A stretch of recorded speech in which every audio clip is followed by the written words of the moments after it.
Alors, nous vous avons promis de vous montrer comment c'est fait ou s'effectue l'arrosage automatisé dans les petites fermes américaines dans la ville de Brighton. Donc, je postais la vidéo il y a, je crois, 2 jours et j'y passe encore par là et je vais vous montrer comment c'est fait l'arrosage automatisé. Ici, Tanaforce, nous sommes sur terrain pour l'agriculture. Voilà, ça c'est la machine pour arroser. Donc c'est un système de forage.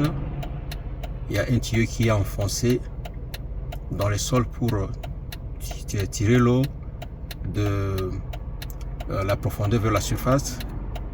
Et il y a les tuyaux là qui sont en train d'arroser ou d'asperger l'eau sur les plantes parce que la saison a commencé et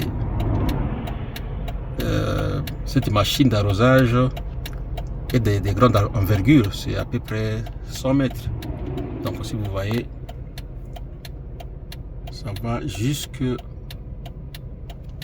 fond de la surface à cultiver. Donc ça arrose et en même temps ça se déplace.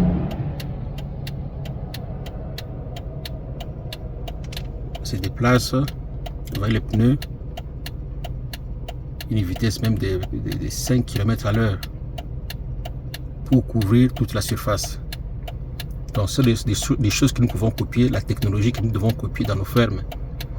Au lieu d'utiliser des motopompes pour pomper l'eau provenant de rivières d'à côté, nous pouvons seulement utiliser une technologie comme celle-ci. Et surtout pour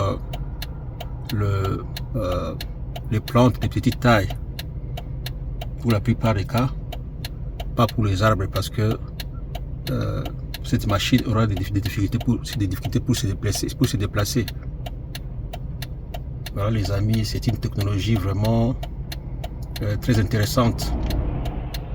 L'Afrique doit copier ce qu'il faut copier pour notre évolution. Et nous sommes là comme des ambassadeurs de l'Afrique ici pour montrer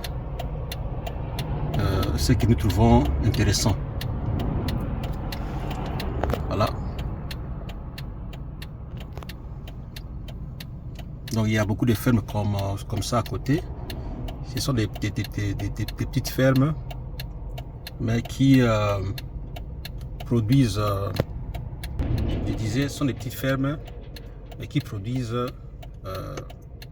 disons, les tonnages à l'hectare est très élevé. Pourquoi? Parce que ils utilisent d'abord des variétés à haut rendement, des variétés certifiées, achetées dans des centres spécialisés ou des centres de recherche agronomiques. Et aussi, ils utilisent des engrais, engrais minéraux ou organiques. Et puis l'arrosage est automatisé. Donc, et aussi, ces fermiers sont très équipés. Chaque fermier a vraiment les outils nécessaires pour pouvoir produire.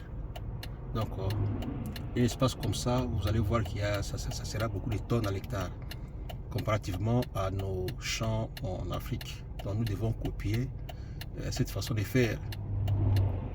Voilà, les amis, c'était Tanaforce. J'étais là il y a 2 jours. Pineapple, j'étais là, je vous ai montré l'autre fois. Donc, aux environs d'ici, il y a beaucoup de fermes à côté, mais ce sont des fermes de petite taille. Il y a quelques mois, 6 mois auparavant, je suis passé filmer des grandes fermes américaines qui ont vraiment des étendues très grandes. Je pense que je pourrais avoir un rendez-vous pour repasser là-bas et voir ce qu'ils font avec des tracteurs, des accessoires et d'autres outils impressionnants. Voilà, c'est tout pour aujourd'hui. Nous sommes, comme nous avons promis, nous irons beaucoup plus sur le terrain pour vous montrer ce qu'ils font et copier ce qu'il faut copier. Ici, t'as la force. Peace.